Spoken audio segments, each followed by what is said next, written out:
Perkenalkan, nama saya Zahrina Nurjana. Hari ini saya akan menjelaskan materi tentang alternative methods for determining pure strategy solutions, the 2x2 total config games and partial config games. Yang pertama, metode alternatif untuk menentukan solusi strategi murni menggunakan metode maximin minimax.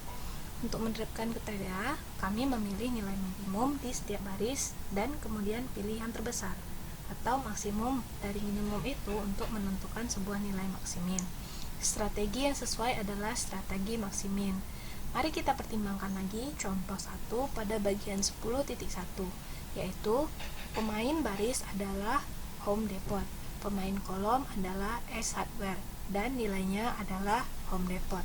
Dengan demikian, Home Depot memaksimalkan dan S meminimalkan.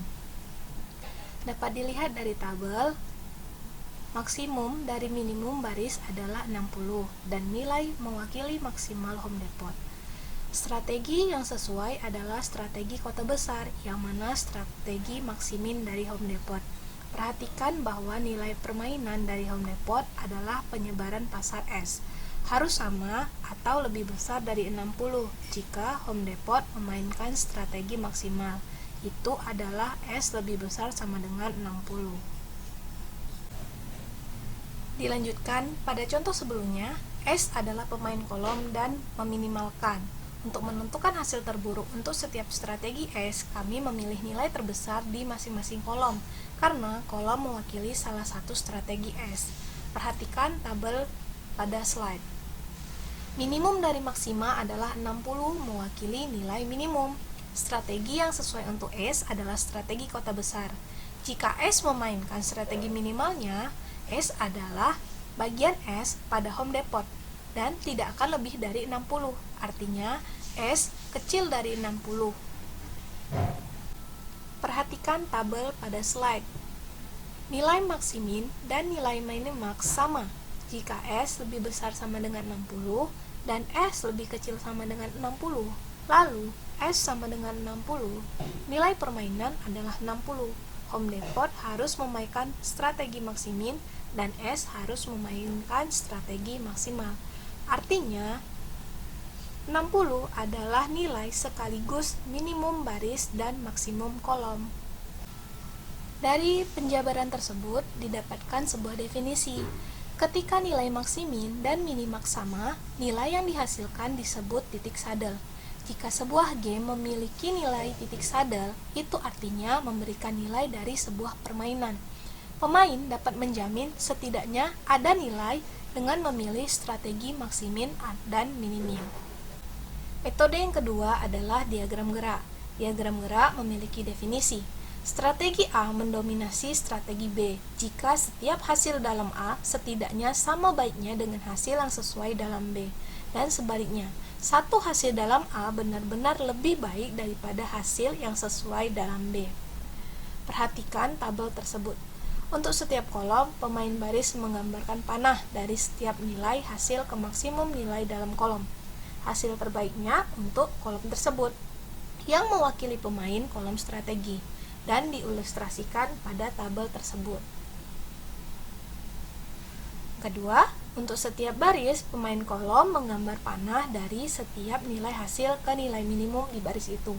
Hasil terbaiknya untuk baris tersebut, yang mewakili satu strategi pemain. Ilustrasi S digambarkan pada tabel.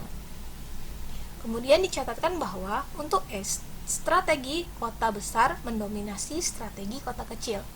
Kita sekarang ilustrasikan panah untuk Home Depot dan S. Perhatikan tabel. Ada tanda small city ke large city.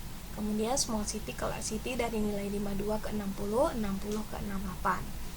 Kami mencatatkan bahwa nilai 60 di sudut kiri atas tidak memilih panah keluar, yang artinya bahwa dari posisi itu tidak ada pemain yang secara sepihak dapat meningkat. Dan itu 60 disebut dengan titik keseimbangan. Sekarang, perhatikan diagram gerakan untuk mangsa dan predator. Dicatatkan bahwa ada keseimbangan tunggal di persimpangan mangsa dan predator pada strategi run dengan nilai 0,6.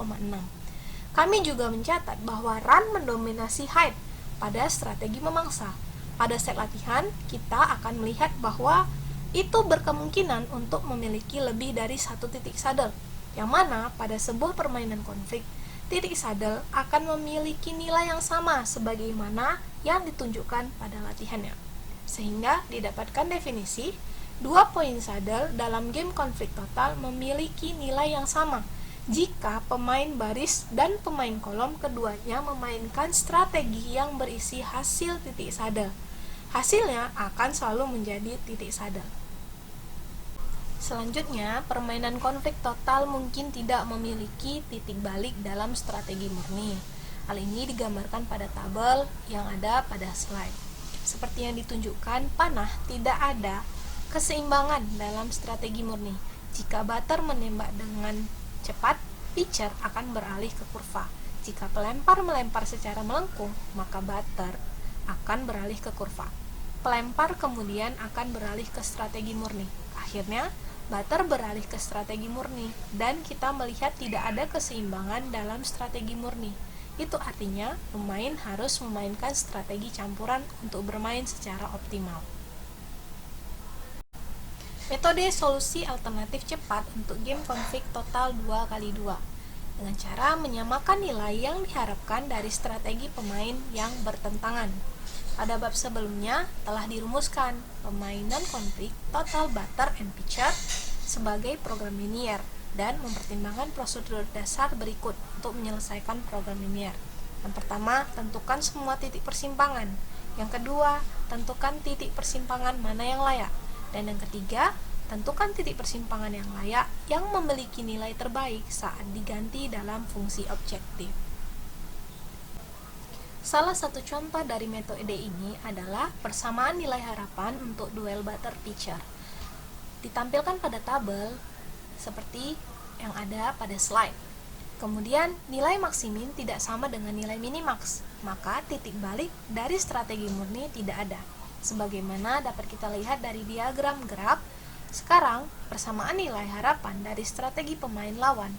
Biarkan nilai X menjadi proporsi untuk batter dengan kecepatan, dan 1 kurang X untuk proporsi kurva, sehingga kita punya rumusan-rumusan yang telah ditampilkan pada layar, yaitu EF PF sama dengan 400X ditambah 100 dikali 100 kurang X strategi kecepatan pitcher.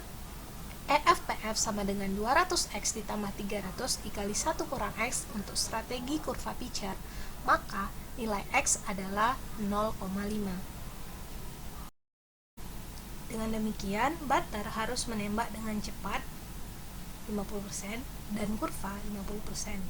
Kami dapat menentukan nilai permainan atau rata-rata pukulan dengan menghitung nilai yang diharapkan dari strategi pitcher cepat atau kurva pitcher dengan menghitung EV/PF yang hasilnya sama dengan 250. Dengan demikian, untuk pitcher, kita membiarkan Y menjadi bagian bagi pitcher untuk melempar cepat, dan 1 kurang Y untuk melempar kurva. Kemudian, merumuskan nilai yang diharapkan dari pemain lawan atau strategi batter dengan rumusan-rumusan yang telah ditampilkan pada slide. Kemudian, pitcher harus melempar 25% kecepatan dan 75%. Rata-rata pemukul akan menghasilkan 250 seperti sebelumnya, yang mana dapat diverifikasi dengan menghitung nilai EVBF atau EVBC, sehingga seperti yang ditampilkan pada layar, EVBF sama dengan 400X ditambah 200 dikali 1 kurang Y, hasilnya 400 dikali 0,25 ditambah 200 dikali 0,75 sama dengan 250. Contoh kedua yaitu penggunaan metode keganjilan untuk batter pitcher. Untuk menggunakan metode keganjilan, pertama-tama kita harus menunjukkan bahwa tidak ada titik balik pada strategi murni, sebagaimana terlihat pada diagram pergerakan di bawah ini. Kemudian, kita lakukan hal yang sama untuk pitcher yang ditampilkan pada gambar berikut. Dari kedua penjelasan tersebut, hal ini perlu kita sadari bahwa dua metode yang ditampilkan dapat diterapkan hanya pada permainan game konflik total 2x2. Dan hanya dapat digunakan jika tidak ada titik balik pada strategi murni. Selanjutnya, bagian ketiga yaitu permainan konflik parsial, game klasik dua pemain. Dalam permainan konflik total, masing-masing pemain berupaya memaksimalkan imbalannya dan meminimalkan proses pemain lain. Namun, dalam permainan konflik parsial, pemain dapat memilih salah satu dari tujuan berikut ini. Yang pertama, maksimalkan imbalannya, di mana setiap pemain memilih strategi dalam upaya untuk memaksimalkan hadiah. Sementara pemain beralasan seperti apa tanggapan pemain lain. Namun, pemain tidak memiliki tujuan untuk memastikan pemain lain mendapatkan hasil yang adil. Alih-alih, pemain egois memaksimalkan hadiahnya. Yang kedua, tentukan hasil yang stabil. Cukup sering terjadi, pemain memiliki minat dalam menentukan hasil yang stabil. Hasilnya dari equilibriumness adalah di mana tidak satupun pemain dapat meningkatkan secara sepihak dan karena mewakili situasi yang stabil. Equilibriumness yang membuktikan bahwa setiap dua orang pemain memiliki setidaknya satu keseimbangan dalam strategi murni atau strategi campuran. Yang ketiga, meminimalkan permainan lawan. Misalnya, kita memiliki dua perusahaan yang pemasarannya produk berinteraksi satu sama lain, tetapi tidak dalam konflik total. Masing-masing dapat dimulai dengan tujuan memaksimalkan hasilnya. Tetapi jika tidak puas dengan hasilnya, satu atau kedua perusahaan dapat menjadi bermusuhan dan memilih tujuan meminimalkan pemain lain. Artinya, seorang pemain dapat melepaskan tujuan jangka panjangnya untuk memaksimalkan keuntungannya sendiri dan memilih tujuan jangka pendek untuk meminimalkan keuntungan pemain lawan. Yang keempat, tentukan hasil yang sama-sama adil. Mungkin dengan bantuan seorang wasit atau arbiter, kedua pemain mungkin tidak puas dengan situasi saat ini. Mungkin keduanya memiliki hasil yang buruk sebagai hasil dari saling meminimalkan. Atau mungkin seseorang telah mengeksekusi ancaman seperti kita belajar di bawah ini, menyebabkan kedua pemain menderita. Dalam kasus ini, para pemain dapat setuju untuk mematuhi keputusan arbiter atau wasit yang dipakai, yang kemudian harus menentukan solusi yang adil. Contohnya, pada kasus dilema tahanan tanpa komunikasi. Pada kasus ini, kita beranggapan bahwa tanpa komunikasi, setiap pemain akan bermain secara konservatif. Artinya, setiap pemain akan memainkan strategi maksimalnya. Hadiah negara A di daftar pertama, dengan peringkat 4 sebagai yang terbaik. Kemudian, terlihat bahwa strategi maksimin negara A adalah persenjataan, karena dijamin setidaknya 2 jika itu memainkan senjata. Demikian pula strategi maksimin negara B adalah persenjataan.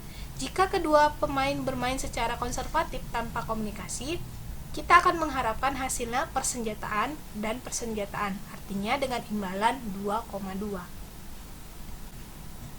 Perhatikan tabel pada gambar tersebut. Diperhatikan dari diagram gerak bahwa 2,2 adalah hasil keseimbangan, sehingga tidak ada pemain yang dapat memperbaiki secara sepihak. Juga perhatikan dari diagram bahwa kedua pemain memiliki strategi dominan persenjataan. Dilema adalah 3,3, yang mana lebih baik untuk kedua pemain. Dalam set masalah, diminta untuk menunjukkan bahwa hanya janji salah satu pemain yang menghasilkan 3,3. Sehingga dapat disimpulkan bahwa permainan dilema tahanan dilaksanakan dengan mempertimbangkan strategi, yakni akan terjadi kerusakan atau bekerja sama dalam tim. Baiklah, cukup sekian presentasi dari saya. Lebih dan kurang saya mohon maaf. Terima kasih atas kesempatannya. Wassalamualaikum warahmatullahi wabarakatuh.